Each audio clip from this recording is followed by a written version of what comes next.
আওয়ামী লীগের কার্যক্রম নিষিদ্ধ করে প্রজ্ঞাপন জারির পর দলটির নিবন্ধনের বিষয়ে বৈঠকে নির্বাচন কমিশন। সেখানে আছেন আমাদের সহকর্মী নূপুর মাহমুদ। আমরা সরাসরি যুক্ত হব তার সাথে। নূপুর, আওয়ামী লীগের নিষিদ্ধ করে প্রজ্ঞাপন জারি হয়েছে, নির্বাচন কমিশনের বৈঠক চলছে।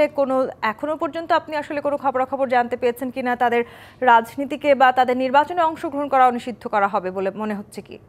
তনি, দেখুন, আজকে সারাদিনই কিন্তু একটি পর্যালোচনার মধ্য দিয়ে যাচ্ছে নির্বাচন কমিশন। আসলে আইনে যে বিষয়টি কনক্রিট কোনো যদি আইন না থাকে বা হচ্ছে যে নিষিদ্ধ বা তাদের দল নিবন্ধন যে বাতিল বিষয়টি আছে সেটি যদি করার কোনো আইন না থাকে, তাহলে সেটি নিয়ে অনেকটাই সিদ্ধান্ত নিতে একটু সময় নিচ্ছে নির্বাচন কমিশন। আমরা ইতিমধ্যে ইসির সূত্রে আসলে জানতে পেরেছি, কিছুক্ষণ আগে ইসির সূত্রে জানতে পেরেছি যে বিষয়গুলো সেগুলোই সামনে আসছে। যে এখন পর্যন্ত সকালে যেহেতু নির্বাচন কমিশন একটি বৈঠক করেছে, তারপরও আমরা গণমাধ্যম কর্মীরা তাদের নির্বাচন কমিশনারের কাছে জানতে চেয়েছিলাম। প্রধান নির্বাচন কমিশনার বলেছিল যে আসলে তাদের কাছে ডকুমেন্ট আকারেই যদি কোনো কিছু সরকারিভাবে আসে তাহলে তারা কোনো একটা সিদ্ধান্ত নিতে পারবে। কিন্তু এখন পর্যন্ত আমরা যেহেতু দেখতে পাচ্ছি লক্ষণীয় কোনো রকমের সিদ্ধান্ত জানায়নি নির্বাচন কমিশন গণমাধ্যম কর্মীদের কাছে, সেই ক্ষেত্রে আসলে আবারও 6টার পর থেকেই তারা কিন্তু আবারও একটি ছোট বৈঠকে ঢুকেছেন। নগদ পেমেন্টে 500 টাকা পর্যন্ত ক্যাশব্যাক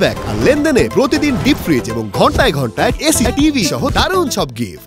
ইতিমধ্যে আমরা দেখতে পাচ্ছি এখন ঘড়ির কাঁটায় ঠিক রাত 9টা বাজে, তবুও এখনো কিন্তু নির্বাচন কমিশনার সহ সবাই এখানে নির্বাচন কমিশনের কর্মকর্তারা এখনো আছেন এবং প্রধান নির্বাচন কমিশনার এবং আরও 2জন নির্বাচন কমিশনার কিন্তু তারা মিলেই ভিতরে বৈঠক করছে। আমার পিছনে আপনি দেখতে পাচ্ছেন। সেই সাথে আরেকটি বিষয় বলি, যেহেতু কনক্রিট কোনো আইন দেখতে পাচ্ছেন না বলেই আমরা জানতে পেরেছি ইতিমধ্যে। আসলে একটি নিবন্ধন বাতিল করতে হলে যে সাংবিধানিক প্রতিষ্ঠানকে যে আইনের মধ্য দিয়ে যেতে হবে, এই রকম কোনো রকমের কোনো চূড়ান্ত কোনো কিছু পাচ্ছে না, এমনটি আমরা কিন্তু জানতে পেরেছি, একটু আগে আপনাকে বললাম। সেই সাথে আমরা দেখতে পাচ্ছি যে এখনও কতক্ষণ চলবে এই বৈঠক আসলে আমরা জানতে পারছি না। কিন্তু নিবন্ধন বাতিল যেহেতু তাদের কার্যক্রমগুলো অলরেডি সরকারিভাবে স্থগিত করে দেওয়া হয়েছে, সেহেতু ধন্যবাদ আপনাকে নূপুর।